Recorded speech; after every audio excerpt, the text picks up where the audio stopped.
They'll suck out your brains. They'll club you over the head. They'll set you on fire. They'll ruin your pool party. Think you can escape? Ha ha ha ha! Foolish mortals.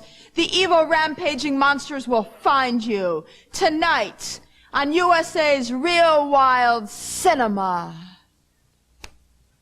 Animate me.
Again, it's me, Miss Bernhard, or should I say Ms. Bernhard. Welcome to Real Wild Cinema, where we always cut out the really bad stuff from our films so that we can cram as much good bad stuff in as possible. Tonight, evil rampaging monsters. Now, these alternative independent filmmakers went where mainstream Hollywood didn't dare to tread. They gave us some of the silliest, scariest, and entertaining monsters in cinema history. They didn't care about fancy special effects and rock-solid plots. They catered to what made their loyal audiences happy. In our first film, Return of Giant Minjin, this huge walking statue is a good guy, although the little guy in the boat might disagree. Have fun.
You heard my prayer.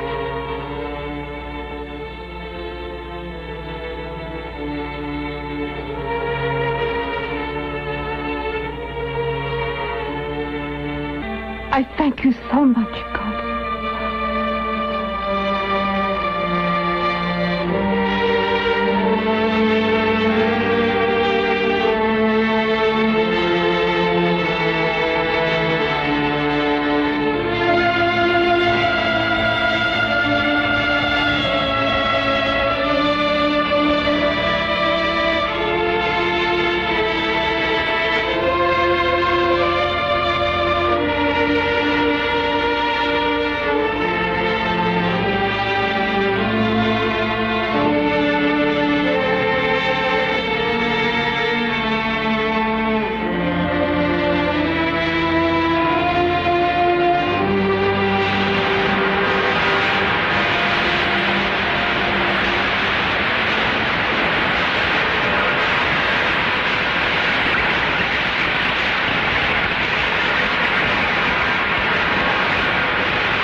I love a good samurai tale, don't you? The Japanese filmmakers are so damn kooky sometimes.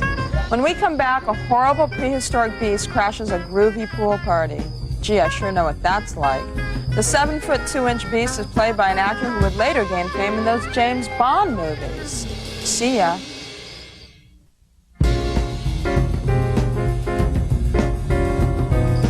Did you ever see a movie called The Last Time I Saw Archie? It was made in 1961 and starred Robert Mitchum and Jack Webb. It's too mainstream for real wild cinema, but has a connection to Eegah, the classic we're about to see. The Last Time I Saw Archie was about Arch Hall Sr., a test pilot turned filmmaker, who not only produced and directed Eegah, but stars in it too. Hall directed using the name Nichols Merriweather, and he starred using the name William Waters. And if that isn't confusing enough, Eegah stars his son, Archie Hall Jr., who appears under his own name, thank God. The script was written for Richard Kiel, who later played Jaws in the James Bond movies. I bet the research moles over it before they were stars will be calling tomorrow trying to get their campy little hands on this footage. Think again. It's a Real Wild Cinema exclusive, and I'm unlisted. Enjoy. Eegah!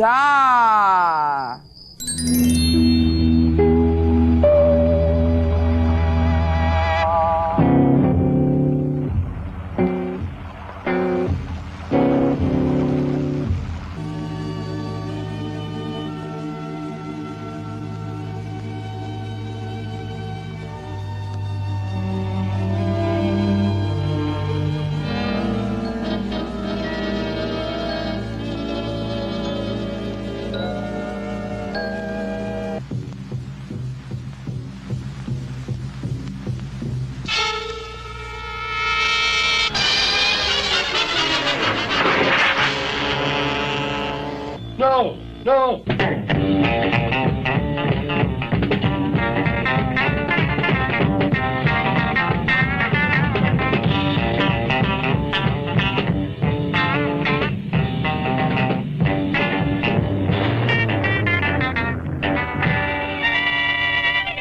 Well, I'll climb up their ways and see if the buggy can get through. No, you better stay here. No. There's no use in both of us going. We gotta come back for the buggy anyway. Well, then we'll come back. I'm not going to sit here doing nothing. Oh, women. Look, you stay here with the buggy Nope. and drive it up to meet me when I give you the signal. That'll save us both a trip. Come on. Well, okay. Ah, the gun. Toss it.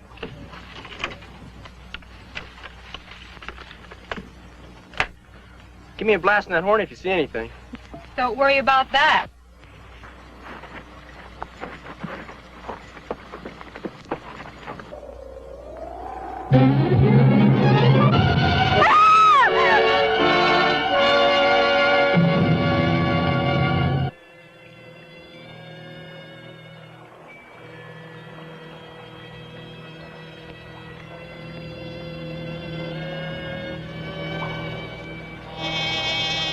Roxy?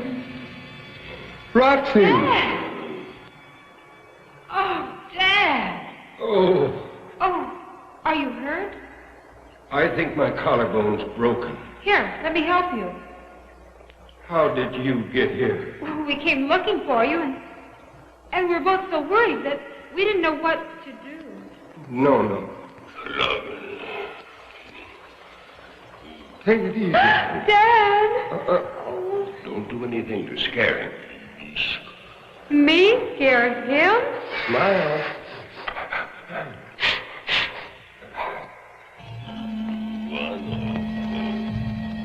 What are those? Those are his relatives.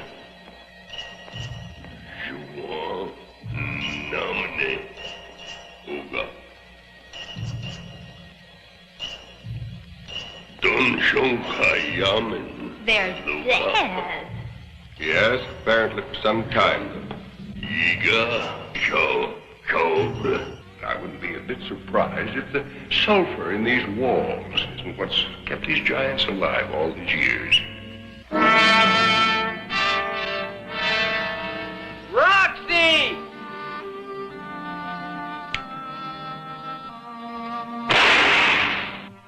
Roxy! You're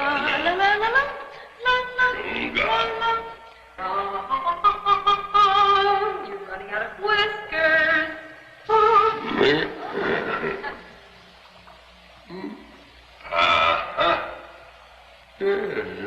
Now I suppose he wants the shave. Good, give it to him. Anything to please the customer.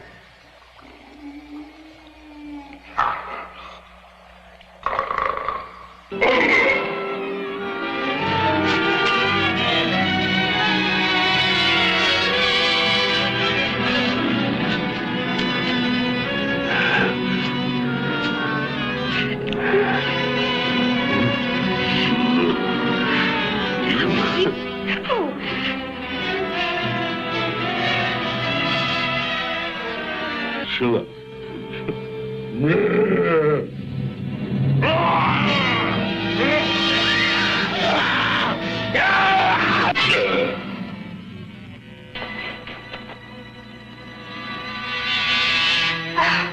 Tom! Cool it, Roxy. Everything's all right.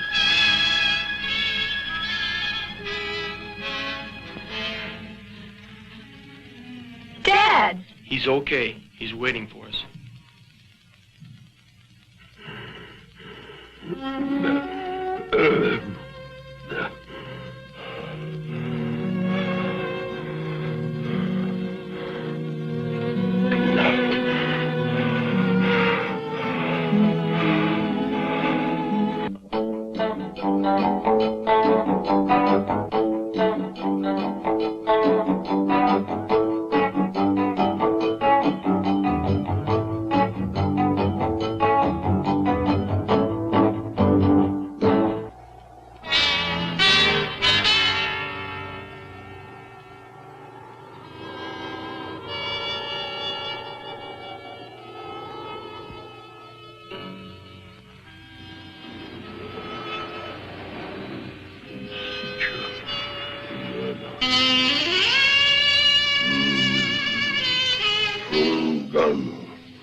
prophecy was real.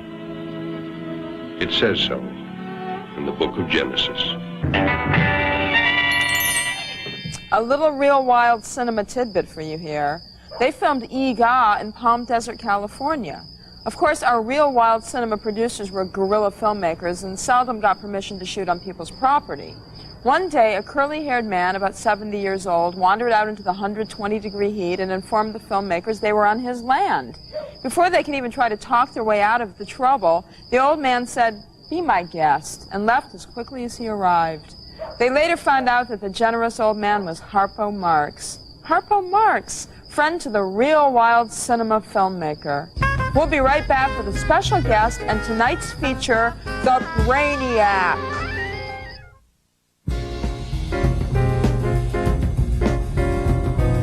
Our guest tonight can be seen in the return of the Texas Chainsaw Massacre as not one, but three Leatherfaces.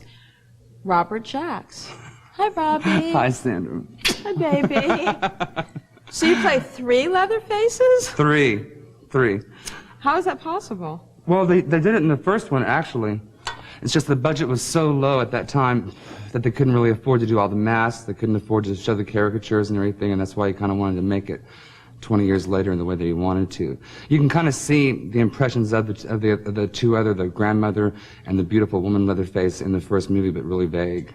So and also because of the times. These are distinct. Yeah, they're very distinct. So there must have been some hazards working on this ultra-low budget film, because we've talked about it. Yeah, as a matter of fact, just even thinking about all the stuff that we're doing and we're viewing and stuff, yeah. They really had it easy. It looked really a lot higher budget than like what we had, amazingly enough. I mean, it looks good, but we were operating at such a low budget. It was really, really, really hard, and we did all of our own stunts. And so me and the girls ended up completely bruised, barely able to walk, We were just kept medicated, for the rest of the shoot. We had to confront the producer and the director about our psychological... Why didn't you just revolt? Why didn't the cast just revolt? Because it was a low-budget film. You signed on to do it because of that carrot that's hanging out in front of your nose. They play off the eagerness of the actors, and the actors really want to put everything they can into it, and they go out there and they do it. It's real. It's there. I think that's why B movies have such an appeal. Because it's like it's really happening. There's no acting involved. No. You are being truly tortured. Truly tortured. I mean, Sandra, we would go to like the H-E-B in the morning, to get whatever, that color lipstick again or whatever, me and Renee Zellweger, that's mine. Right. And, people would stare at us in the harsh lighting of that grocery store because she would have like bruises from my hands around her neck. But they were real bruises. All bruised up. Yeah, completely. We just learned how to flow with it so their heads didn't hit the staircase or the side of the freezer or the meat hook, or they didn't drown in the pond. They learned they were really smart. Renee Zellweger and Lisa Newmeyer, who were the girls in the film, knew how to throw their bodies with me as we were doing all this stuff, and they knew how to judge the distance between the chainsaw and their bodies so they wouldn't get nicked by it. Honey, can you hang out with us for a little while so you can see the feature? Oh, yeah, I'd love to. Great. Now our feature, The Brainiac. It's about an evil sorcerer who is buried alive in 1661 and vows revenge on the ancestors of those who were killing him. He isn't going to fulfill his curse for 300 years, so I'm not sure how frightening he expects the curse to be. So flash to 1961, and the Brainiac has some big hair and some cool jazz. But when he gets ready to do the dirty deed, his head inflates, his nose lengthens, and his hands become hairy paws. Sound a little like prom night? Try and imagine what it would be like to French kiss the Brainiac! Ouch!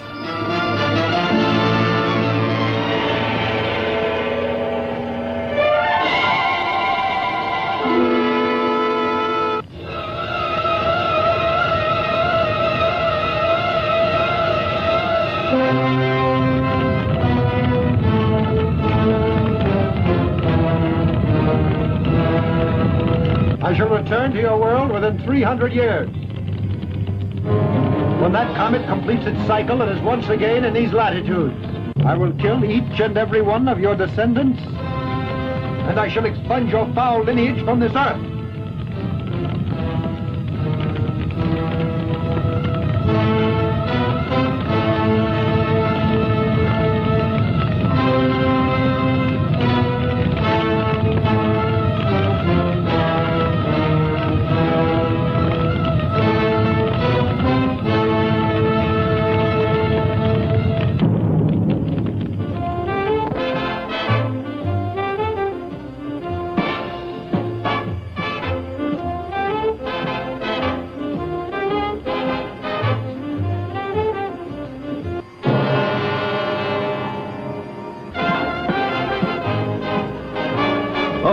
I almost forgot.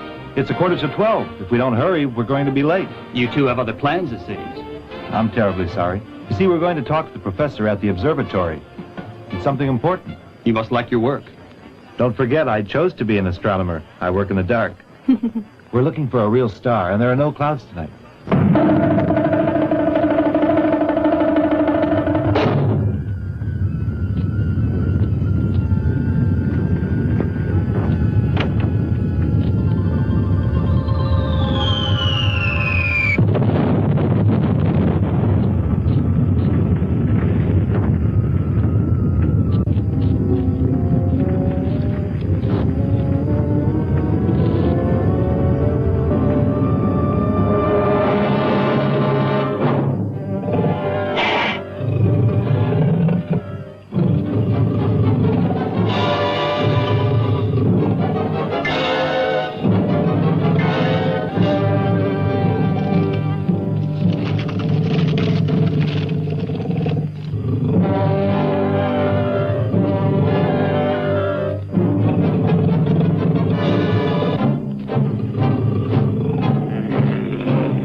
Oh, sir, did you see a small aerolite land near here?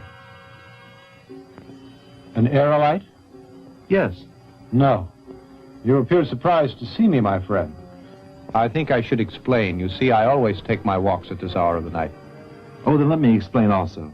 You see, sir, we're astronomers. And we were observing a meteor. Oh, but Ronnie, this gentleman doesn't understand a thing that you're saying to him. Young lady, I understand much more than you can imagine. Astronomy is my weakness. As a science, it's most important. And another thing, I studied it for years. I'm quite proficient. Oh, really? Yes. In that case, permit me to offer you my card. Whenever you can visit us, I'd be more than glad to show you my work, sir. Our professor is Harold Milland. I'd be glad to.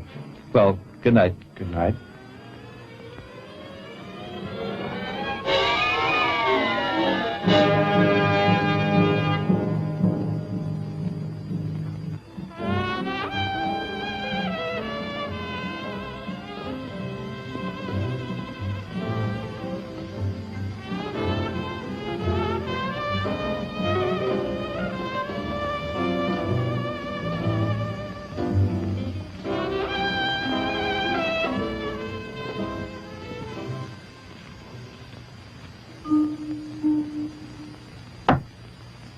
And who are you? I didn't see you come in.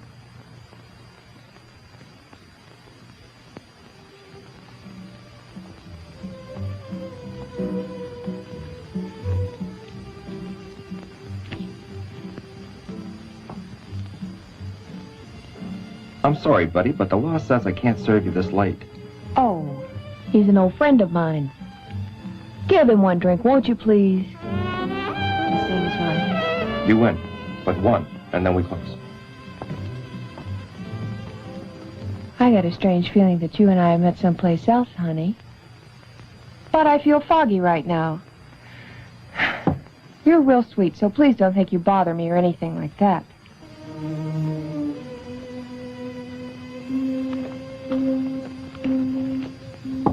Since you got here, haven't said one single word to me. But that stare in your eyes says so much to me. To tell you the truth, it makes me feel afraid. Keep staring. I don't want you to stop looking at me.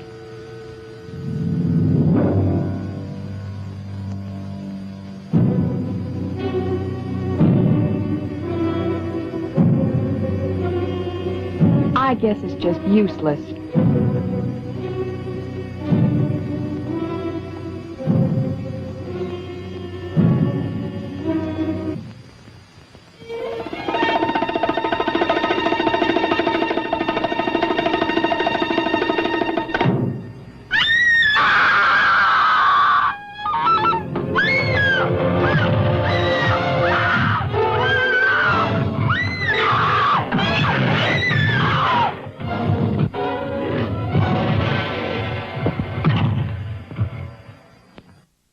I've never run across a case like this. The skulls of these two victims show two perforations. Possibly the murderer used an electric drill. Just look at these two orifices. A most astounding thing has occurred in these cases. You see, the cephalic matter was sucked out through these small openings. Got a match for me?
Brainiac could learn to keep his tongue to himself.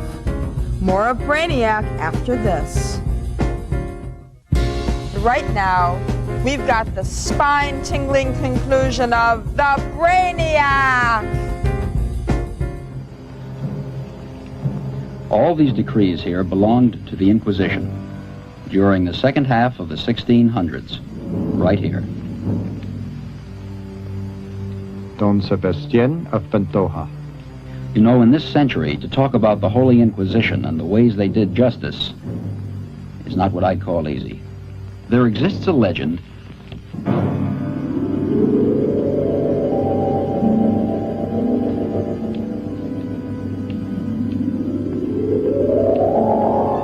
Working at this late hour? My daughter, Maria of Pantoja. This is Baron Vitellius of Estera. Baron, how do you do? This Vitellius of Estera must have been one of your ancestors, Baron. No. I never had any ancestors. I was condemned and was burned alive. Forgive me, Baron, but, well, this type of joke is in very poor taste. You know it's impossible.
These people here were burned, only that doesn't fool me. It's clear that that madman extracted their brains as well.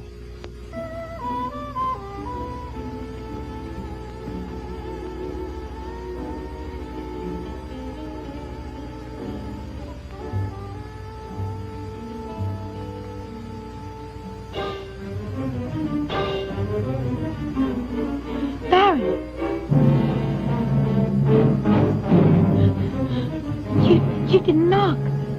I didn't hear you enter. Is there anything I can do for you? Francis is taking a bath now.